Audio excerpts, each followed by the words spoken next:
My usual days would start from 6 a.m. Also, I'll wake up. I'm not talking about now. I'm talking about my usual days. I'll be waking up like around 5:45, and every day I start my classes either 6:30 sometimes 6:45, mostly it's 7 o'clock. And this has been the pattern since the last few years, including the weekends where I start at 8, slightly different. Good morning, Caroline. And please talk on the breathing. Please talk on breathing. Pranayama session. Yeah, we'll start in another half an hour from 12:30. We'll work on the breathing that time. And because of the classes pattern which I used to take when it wasn't all closed, I had very less break in between the entire day's time. So my practice would be somewhere like, if I'm taking class from 7 a.m., so I go 7 to 8, 8 to 9, 9 to 10. Maybe I have a half an hour breakfast break, and that keeps on going until 3 or maybe 2:30, depends on how many classes I have on that day. So then at the end of a long day, either I would go for a very mild practice, because both mentally and physically the body doesn't feel great to do an intense practice. And hi Yash, hope you had been good there in India. Welcome. And or when I'm in the class with somebody else having a private one-on-one session, I would practice together, which isn't really my favorite way of doing so, as I think if you have heard me before, I would try keeping my practice separate compared to my own teaching, because it really helps me to focus when I'm practicing. I love to focus on my awareness on the body, on my breath, and not to speak, but these days the pattern is getting changed. And when I'm teaching, I want to go 100% focused on that action at that time. So usually it doesn't work for me great for teaching and practicing at the same time.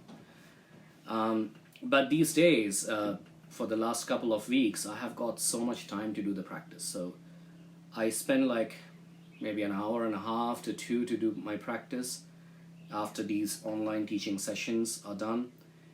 Sometime I would also skip the online sessions. I usually do 5 times a week, because I want to cherish this moment of having more open space and not going back to that busy life, because I take this as an opportunity from the Almighty, who has given this time and space for me to try and really listen to what are the things I had been missing. However, one thing which I have lost is my pattern, the discipline of lifestyle to a certain extent when it doesn't come to the practice itself. That would mean I used to sleep very early, because every morning I have to wake up at 5:30 or 6, and my usual sleeping time would be around 9:30, 10, latest 10:30. And let me tell you, that has been a real game changer in my life for the last 8 to 10 years. Sleeping early has really changed a lot of me, both physically and mentally. It has helped me so much to really see the next morning's sun, and the energy feels absolutely very, very different. Very, very different. When I wake up, I feel the freshness of the breath, and it makes me feel like I want to make an effort to go to bed as soon as possible. And it has changed my life in a great way. But that is something which recently I had been missing out, because I don't have a pressure to wake up in the morning. So that's something which I want to go back and revisit and try going into that behavioral pattern of my lifestyle. So maybe I'll be sleeping like 11 or sometime 12, or sometime even, when I'm sometime chatting with students, answering their questions.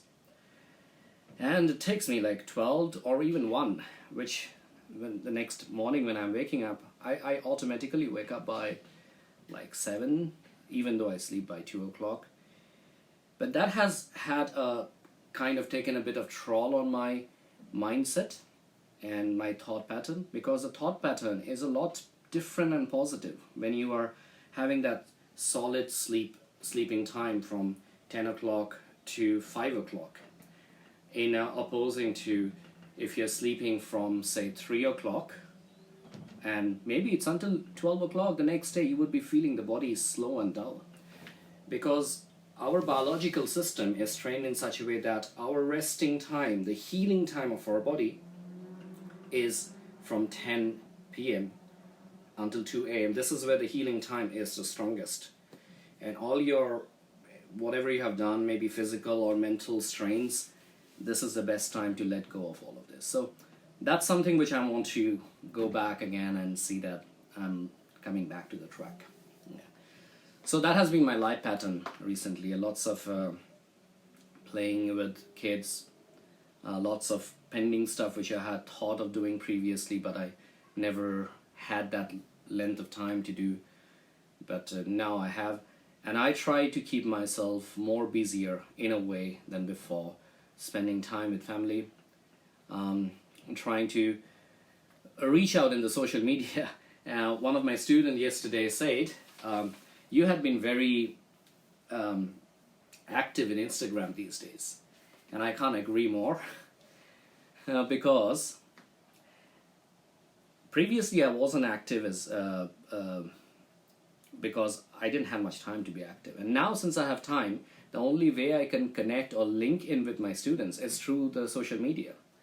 And these online classes coming in are actually helping the entire universe. So that is when I want to tap in more into that aspect of connecting with students through the social media and really see how much I can offer and how much I can learn at the same time, because there are so many great teachers giving lectures or teaching online classes which are beneficial right now, and this haven't been the case previously, which was like a couple of months before. So now that requirement have switched me to stay online quite often, because when I'm online I'm not chatting. I try to minimize that part. When I'm online, I'm trying to listen to those live videos. I'm trying to see what I can get from those live videos and what I can offer to my community over here, or whoever is joining up with me. So that has definitely created an influence in my life, and have, in a positive way, given me a reason of being connected through the social media platform than it had been before, ever before. Yeah, I never used to use IG as much before. Sometime my students would send messages on the Instagram, and then I might reply them for after 2 or 3 days, because pleasure, Eileen. Yeah, and it has been like I have been replying after 2-3 days, because I never opened up those messages, and I just like realized, oh my god, it's been like 3 or 4 days expired and they don't have my contact number, and if they have any question related to yoga practice, I couldn't get back to them on time. Maybe they have got some particular student or client they're attending to, like private classes, and one might ask that, my student has got these issues, what am I supposed to do? And then since I was not online for like 2 or 3 days, I missed out the message. So I'm glad that these days I'm able to connect more. So yeah, that is a part of what I wanted to discuss. And having said so, these are some of the pros and the cons which I felt life has brought inside my journey of last couple of weeks as I'm staying home. The weather is nice today out there, so might as well want to go for hiking. It's pretty nice out there. Nice sun. It's great to have that sun. And if you are on the Facebook, I think you can see a part of the side of my room. So think of this and analyze about the patterns of what good qualities which this entire lockdown or whatever restraint has built up inside you, and let us take an initiative to start doing the corrections. Like, if this phase have given you a time to reconnect with your inner self, check that you're trying to do it. If it has taken something away, just like discipline, which I'm also going through that, and I see myself lacking it in this couple of days, and I want to bring that back. It starts from now. It really starts. It doesn't start, okay, tonight I have got a party, so tomorrow onwards I'm going to start doing it. It was never going to happen unless it is being taken care of right now. You might have a party, and the party finishes at 2 o'clock. Well, not more than 4 people, yeah, right now. So keep that in mind. And you might want to finish it off an hour before. You might be always out late until night at 1 or 2. Bring it down until 12. So that is the way we take the further initiative and help ourselves in order to bring that inner transformation. So see that that's happening. Because we teachers are here to inspire you in all possible ways, not just doing the asana practices, but also to really be vigilant about looking deeper inside of us and checking, is that what we want right now? And what we want is our choice. We make that choice, right? We think about it, that I want to do it in this way, but we fail to do it somehow. And it is because how much desire we have towards that commitment which we are choosing to be in. That choice which we are making, is it strong enough desire to make that change happen? And it is all in the mind. We practice asanas so that the mind is more calm, it's more peaceful, it is more stable. So check that part out and see that whatever comes in to your actions these days caters to the benefit of you, caters to the benefit of family, caters to the benefit of people, those who are around you, and looks up at you. So that would certainly help, not just your own self or my own self, but it's everybody around us. And if we are inspiring somebody, if we are inspiring 3 or 4 or 5 people those around us, that inspiration starts growing within the community. And that is how the inner awareness begins to build up within people. So that was one topic I wanted to say. And the second topic would be not something related to life, just a slight change. Again, I like to read the mythological books. And the other day, yesterday I was reading this. It's got some dust on it now because I haven't opened it for a while. Sorry guys. Now this is a gift given by my 2019 teacher training students, and I have got kind of few more over here. So I'm just choosing the 2019 batch today because more fresh.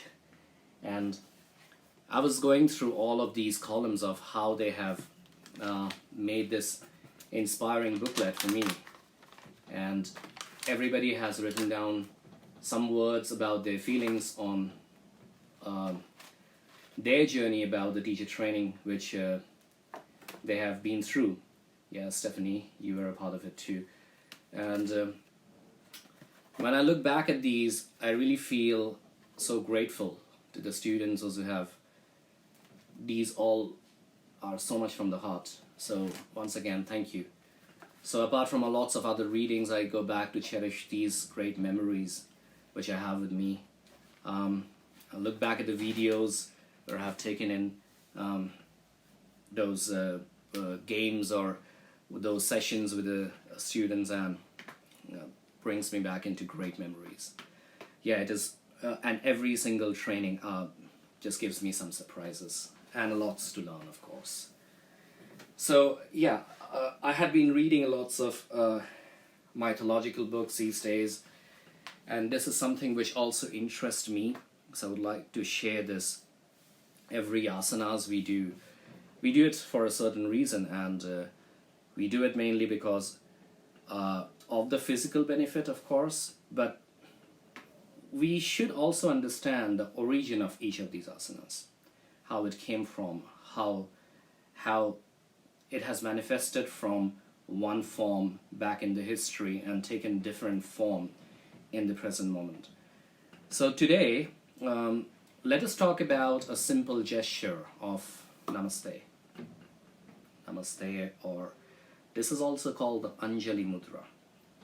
Now basically, Anjali Mudra, the word Anjali means offering. Yeah, and Namaste means my reverences, my regards to you. And more poetical way is, it's going to be the light within me respects the light within you. So that's the meaning of Namaste. And this is also called Anjali Mudra, but it is a slight variation. This is not the exact Anjali Mudra. The word Anjali, again, as I said, is offering. And as we are being offered with something, we receive it with open arms. So this, as our arms opens up, this is actually the real Anjali Mudra. Now, it has got a history from where it came from.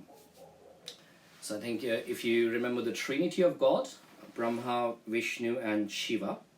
So Brahma is the creator, Vishnu is the sustainer, and Shiva is the destroyer of the evil, or the earth. And Vishnu, he is the one who has to take initiative to see that everything in this life is balanced. So when he was resting on Ananta, the great snake, his disciple, just like a bed of snake, and he's just resting on the cosmic ocean of possibilities, he saw lots of social unrest down in the earth. He saw that people aren't happy and there has to be something done in order to bring in that happiness within them, that bring in that balance of life. And that is when he thought about introducing yoga. I know, you might be thinking, oh, I thought that it's Patanjali. I'm coming to that. So once he thought of that, the best thing he thought, let's bring everybody's energy, let's combine everybody together and build up a different form of cohesiveness in the world. So then he thought of giving the science of yoga to the earth. Coincidentally, at that time, Vishnu had a great disciple down in the earth, a woman, and she was childless. And she really wanted a child, and she, every single day for hours and hours, she is just going to pray to Vishnu with her hands open. Please give me a child, please give me a child, please give me a child. And Vishnu thought this is going to be the best way to bring in that transformation into the earth. So Vishnu sent his disciple Anantas down to the earth, and one day when the woman was worshipping, a body dropped on his hand, and that was a baby boy. That baby boy, interestingly, was having a half body of human being and half body was snake. And apparently it says in the history that Vishnu did not have enough time of doing that transformation to an entire human body, and that's why half of the body of the snake was converted to human and half was still, the down bottom part was still the snake. And well, the lady was very happy when she saw that he has been gifted by a child, and he named the child as Patanjali. He saw that it's a snake, half man, but he just respected the gift of the god and he just embraced it. The reason it's called Patanjali is because Pat means to drop or to fall, and Anjali means offering. That means it is God's offering and it has fallen down on my hands. So that is when Patanjali's name came in. And after that, it's all a history. We all know what Patanjali did. His contribution towards the entire yogic field, the entire yoga, is being immense, and he is known as the father of yoga for a reason, that he created the Yoga Sutras, and every single thing which we are doing today, may it be asanas, may it be pranayamas, may it be meditation, it's all back from Patanjali's Yoga Sutra. So 8 limbs or any actions which we do. And if you have read through your Yoga Sutras, you might as well know that Patanjali said that I am not writing anything new into the sutras. I'm just trying to organize things which are scattered and putting them together at a place so that it is easier for the humans, the society, to read, understand, and to accept. It is definitely inspiring on how he taught, and right now there are lots of different transcription or different ways of putting the Yoga Sutras. Each of the sutras, if you are going in to read different books, they might resonate differently with you. But merge them together, and as you combine them together, you start to understand that actually everything is correlated. So nothing is divided, nothing is different. It's all syncing together for that unity, for the purpose of the yoga. So that is how, from Vishnu, Patanjali came in, and he wrote the Yoga Sutras. He brought in the entire transformation into this yogic field. And when we are praying with our arms in front of the heart center, we can pray in this way as well, with the hands open, which is a classical form of Anjali Mudra, but it's being modified into this form. This is also mudras, or seals, or gestures, helps us to bring in or seal in the dissipating energy and to maintain it circulating within our body. If you have studied your mudras, that's something which you would know. And this also means that I have got 2 sides. I've got a good side and a bad side, not just right and left side. I've got the moon energy, I've got the sun energy. I've got a strong energy, I've got a weaker energy. I've got the logical mind, I've got the emotional mind. Everything is a state of duality in this universe. And what we want through that duality is to bring in a state of balance. So when we bring the palms in together, we want to bring ourselves in a state of balance. It might be during the beginning of the class, it might be during the end of a class, or it might be when you're praying to the God. So we want to bring in a state of inner balance and harmony, and that's the reason we bring in the palms together. And there is another reason we bring the palms in front of the heart center, because the heart center, the Anahata chakra, is a seat of love, compassion, forgiveness, understanding, respect. And as we are bringing them together, we are trying to build all these qualities out through our prayers within us and to the people around us. So that is why actually we bring the palms in prayer and we say Namaste. The light within me respects or regards the light inside of you. So